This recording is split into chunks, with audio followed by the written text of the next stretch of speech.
പതിവ് തെറ്റിക്കാതെ ട്രാൻസ്ജെൻഡർ സമൂഹത്തെ ചേർത്ത് പിടിക്കാൻ കേന്ദ്രമന്ത്രി സുരേഷ് ഗോപി ഇത്തവണയും എത്തി. അവർക്കൊപ്പം സമയം ചെലവഴിച്ച് കുശലാന്വേഷണവും നടത്തി സദ്യയും കഴിച്ചാണ് അദ്ദേഹം മടങ്ങിയത്.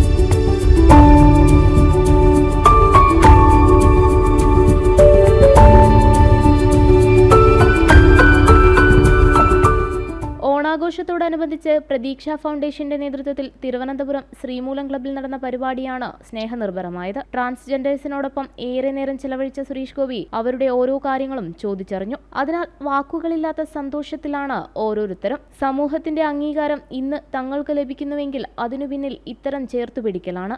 അതായത് നമ്മൾ പണ്ടൊരു ചൊല്ല് പറയുമല്ലോ, ആരും ഇല്ലാത്തവർക്ക് ദൈവം ഉണ്ടാവുന്ന.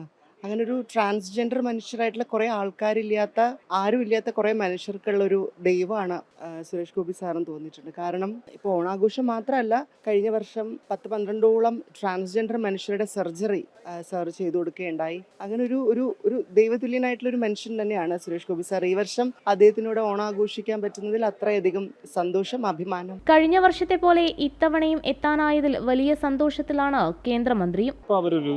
ഒരു സംഘ ശക്തിയായി മാറിക്കൊണ്ടിരിക്കുകയാണ്. അപ്പോൾ അവരെല്ലാവരും ഒത്തുകൂടുക എന്ന് പറയുന്ന ഒരു അവകാശം ഒരുപക്ഷെ അവർക്ക് സാധ്യമാകുന്നത് നമ്മളിങ്ങനെ ഒരു വേദി ഒരുക്കുന്നത് കൊണ്ടാണ്. ഇപ്പോൾ തന്നെ കണ്ടില്ലേ, കേരളത്തിൽ അങ്ങേ അറ്റത്ത് നിന്ന് കാസർഗോഡ് നിന്നും വന്നിട്ടുണ്ടെന്നാണ് എൻ്റെ വിശ്വാസം. കോഴിക്കോട്, എല്ലാ ജില്ലകളിൽ നിന്ന് കേരളത്തിൽ ഉണ്ട്. ട്രാൻസ്ജെൻഡർ സമൂഹത്തിൽ നിന്ന് വിവിധ മേഖലകളിൽ കഴിവ് തെളിയിച്ച പ്രതിഭകളെ ചടങ്ങിൽ ആദരിച്ചു. പ്രതീക്ഷ ഫൗണ്ടേഷന്റെ നേതൃത്വത്തിൽ നടത്തുന്ന മൂന്നാമത്തെ പരിപാടിയാണിത്. 12 ലക്ഷം രൂപ അമൃത ഹോസ്പിറ്റൽ ഇവരുടെ ലിംഗമാറ്റ ശസ്ത്രക്രിയക്കായിട്ട് അദ്ദേഹം അനുവദിച്ചു. അദ്ദേഹം ഇവിടെ അനൗൺസ് ചെയ്തു 12 ലക്ഷം രൂപ വീണ്ടും സർജറിക്ക് വേണ്ടിയും കൊടുക്കും.